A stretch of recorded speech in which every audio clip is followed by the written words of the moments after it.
দুর্গাপুজো আসছে আর excitement already শুরু হয়ে গেছে। বাট একটা বড় চ্যালেঞ্জ হলো মানি ম্যানেজমেন্ট। মান্থের এন্ডে পুজো থাকলে আর ক্লিয়ার বাজেট না বানালে মান্থের শেষে গিয়ে পকেট ফাঁকা হয়ে যায়। So today I will share a money management plan, যেটা ফলো করলে তুমি ফ্যামিলি পার্সনই হও চাই সিঙ্গেলই হও, পুজো কমফোর্টেবল এনজয় করতে পারবে। প্রথমেই তোমার মাসিক ইনকাম ক্লিয়ার করে নোট ডাউন করো, তোমার স্যালারি, সাইড ইনকাম সব।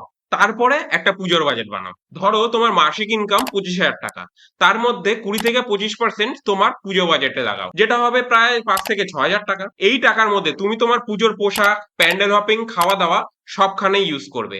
বাজেট ফিক্স করলে ওভার স্পেন্ডিং কমে যাবে। Break expenses into categories.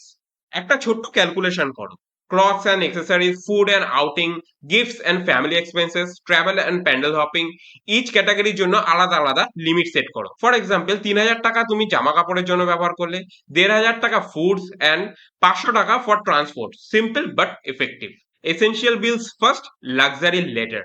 Salary হাতে পেয়ে EMI, rent, electricity, internet bill এগুলো আগে ক্লিয়ার করে দাও, কারণ এগুলো স্কিপ করলে পরে পেনাল্টি আসবে। পুজো আসছে বলে বিল ডিলে করলে পরে ডবল চাপ পড়বে। মনে রাখবে, জীবনে ভাত, ডাল আর বিরিয়ানির মধ্যে কিন্তু তফাৎ আছে। এসেনশিয়ালস আগে ক্লিয়ার করতে হবে, তারপর luxury. Do not over spend on decorations or gadgets. অনেকেই পুজোর আগে নতুন ফোন, হোম ডেকোরেশনস, ইলেকট্রনিক্স কিনে ফেলে। বাট রিমেম্বার, পুজো কিন্তু একটা ফেস্টিভ্যাল, ইএমআই বার্ডেন নেওয়ার সময় নয়। যেটার একেবারেই প্রয়োজন নেই সেটা কেনার কোনো দরকার নেই। Cut down on small daily extras. একটা ছোট্ট হ্যাঁ, এই মাসে ডেলি আননেসেসারি খরচ কমাও। যদি তুমি বাইরে বেশি ফাস্টফুড খাও তাহলে কমাও অথবা বন্ধ করো। আর যদি তুমি ক্যাবে বেশি ট্রাভেল করো তাহলে আমি সাজেস্ট করবো তুমি পাবলিক ট্রান্সপোর্ট ইউজ করো অথবা মেট্রো ইউজ করো, অ্যাটলিস্ট ফর দিস মান্থ। মনে রাখবে, ছোট ছোট সেভিংসই কিন্তু পুজোয় বড় হেল্প করবে। Smart shopping.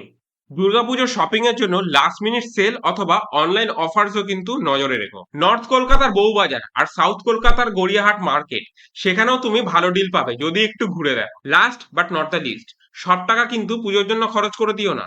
শেষে অন্তত 1,500 থেকে 2,000 টাকা তোমার হাতে রেখো এমার্জেন্সি ফান্ড হিসাবে, কারণ ফেস্টিভ্যাল মানে ক্রাউড, ট্রাভেল অ্যান্ড সাডেন খরচ।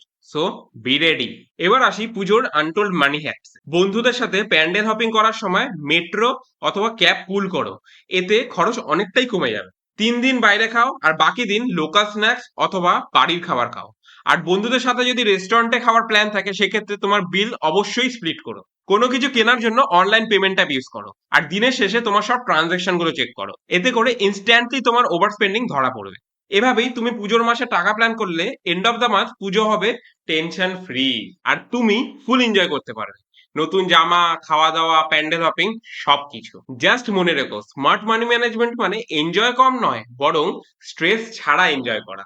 ভিডিওটি যদি ভালো লেগে থাকে অবশ্যই লাইক করবেন আর সাবস্ক্রাইব করবেন অব্যক্ত দ্য আনটোল্ড কে, কারণ আমরা আলোচনা করি বিভিন্ন টপিকের ওপর। আপনাদের এই পুজো ভালো কাটুক, সুস্থ থাকুন, ভালো থাকুন।